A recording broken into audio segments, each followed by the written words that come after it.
क्या जो व्यक्ति राम को नहीं मानता है वो व्यक्ति हराम का है?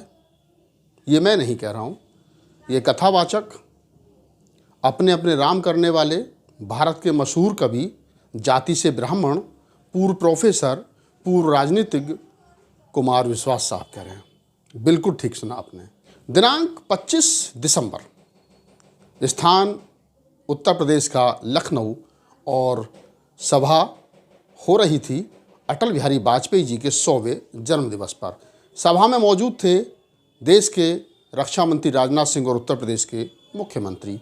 कुमार विश्वास ने जो कहा वो तो पूरा वीडियो देख लीजिएगा, लेकिन कुमार विश्वास ने जो एक बात जो उन्होंने कही है, जो इस देश के तमाम उन लोगों के दिल पर लगी है जो लोग पेरियार को, अम्बेडकर को अपना आदर्श मानते हैं। क्योंकि डॉक्टर अम्बेडकर ने कहा था, मैं रामकृष्ण को ईश्वर नहीं मानूंगा और ना ही कभी उनकी पूजा करूंगा।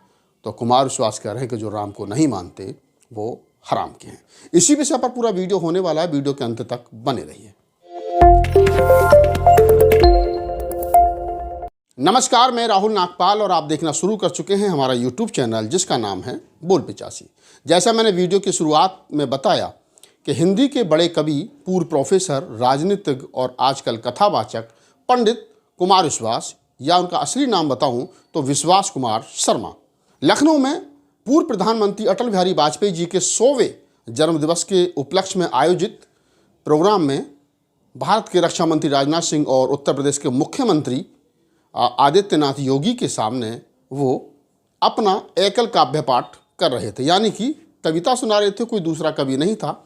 लगभग 35 मिनट का, 34 मिनट का उनका भाषण है। उनके खुद के चैनल पर भी है और कई चैनलों पर आपको वो भाषण सुनने के लिए मिल जाएगा।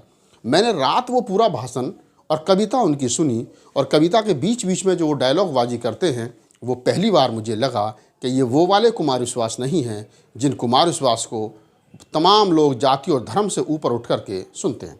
कुमार विश्वास को आपने कई बार कहते हुए सुना होगा, बोलते हुए सुना होगा कि अगर गीता और रामायण में से मुझे किसी एक को चुनना पड़े तो मैं 1 सेकंड का 100वां हिस्सा भी व्यर्थ करे बगैर भारत के संविधान को चुनूंगा, क्योंकि भारत का संविधान ही मुझे हिंदू होने या किसी को अन्य धार्मिक और पंथिक होने का जो है गौरव जो है प्रदान करता है। तो ऐसी क्या मजबूरी हो गई कि कुमार विश्वास को उन तमाम लोगों को हराम का कहना पड़ा जो राम को नहीं मानते हैं।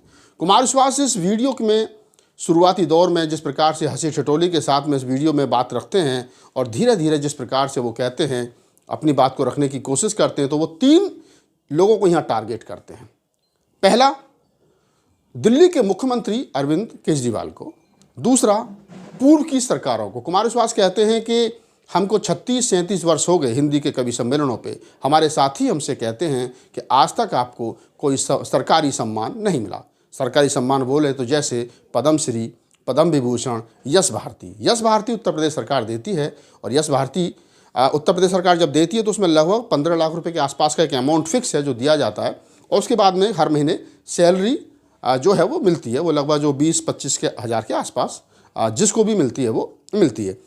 तो अब ये सोचने वाली बात है कि कुमार विश्वास साहब ये कहते हैं कि हमें आज तक कोई सरकारी सम्मान नहीं मिला, क्योंकि हमको पूर्व की सरकारों ने नज़रअंदाज किया है, और आज जब मेरे मिजाज की सरकार जो चल रही है तो आज तुमको दर्द हो रहा है। आज बैठे हैं राजनाथ सिंह और आदित्यनाथ योगी की तरफ इशारा करते हुए कुमार भाई कहते हैं कि आज हमारे विचारों की सरकार चल रही है, और मैं कहता हूं कि अब 100 साल तक भारत में जो धार्मिक जागरण है वो ऐसे ही चलेगा। तो कुमार विश्वास स्पष्ट रूप से कहीं ना कहीं सरकार की को सलाम कर रहे हैं, सरकार को नमन कर रहे हैं, और कह रहे हैं कि जो पूर्व की सरकारों ने मुझे पद्म श्री नहीं दिया है या यश भारती नहीं दिया है, कृपया आप मुझे यश भारती दीजिए, और मैं अपने अपने राम करके आपकी वैचारिकी को मजबूत कर रहा हूँ। तो आप समझिए कि किस प्रकार से कुमार विश्वास ने यश भारती या पद्मश्री मांगने के चक्कर में अपना जो कद है वो कितना कम कर लिया। चलिए खैर, ये तो बात रही इसकी कि उन्होंने पद्मश्री मांगा, और हर आदमी को लालच होता है कि सरकारी सम्मान उनको दिया जाना चाहिए। बहरहाल, लेकिन जिस बात को लेकर के मैं वीडियो बना रहा हूँ, जो बात मेरे मन मस्तिष्क में लगी, वो बात ये है कि कुमार विश्वास इसी वीडियो में आगे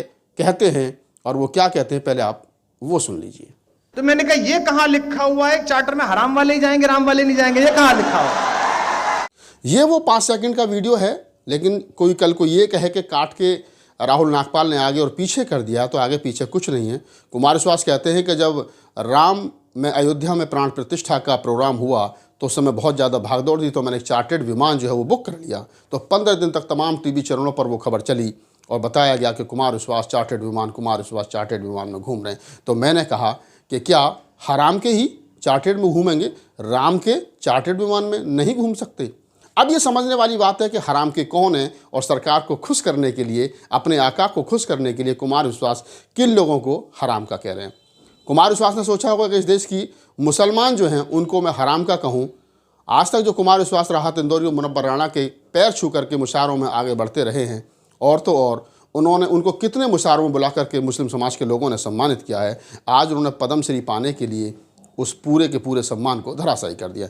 ये तो मुसलमानों की बात रही, लेकिन साथ ही साथ मैं ये भी कहूँगा कि पेरियार, रामास्वामी नायकर, बाबा साहब डॉक्टर अम्बेडकर, तमाम बहुजनों के वो महापुरुष जिन्होंने राम को नकार दिया, क्या ये उनके लिए गाली नहीं है? ये आपके ऊपर मैं छोड़ रहा हूँ। सोचिए कि राम के कौन हैं? राहुल नागपाल राम का नहीं है, हम भीम के हैं, और भीम के जो हैं वो राम के नहीं हो सकते। तो कुमार विश्वास कह रहे हैं कि राम के जो है वो हवाई चार्टर्ड विमान में नहीं घूम सकते, क्या हराम के घूमेंगे? तो हराम का मतलब क्या है ये समझिए आप। हराम वैसे तो अरबी का शब्द है, लेकिन हिंदी भाषा में हराम का उसे कहते हैं जिसके माँ और बाप का पता ना हो, यानी जिसके कम से कम बाप का पता ना हो, जिसकी माँ वैश्या हो, जिनको हम पहले पूर्व में जो मंदिरों में औरतें रहती थी, जिनको हरिजन कहा गया, जिनको देवदासी भी कहा जाता था, उनकी जो संतानें थीं वो एक तरीके से हराम की थीं। या आज के समय में जिसको हरामी कहते हैं वो कौन है? हमारे पश्चिमी उत्तर प्रदेश में ख़ास तौर से जहाँ का मैं रहने वाला हूँ, वहाँ पर हराम का उसे कहते हैं जिसके माँ और बाप का पता ना हो। कुमार विश्वास यहीं नहीं रुके, उन्होंने सरकार को घेरते हुए जो बातें कहीं, जैसा मैंने बताया, उसका भी एक 19 सेकंड का वीडियो मैं आपके साथ साझा कर लेता हूं ताकि आपको पता चल जाए कि किस प्रकार की भाषा का कुमार विश्वास ने इसमें इस्तेमाल किया है। ये दूसरा वीडियो है, आप इसको भी देख लीजिए।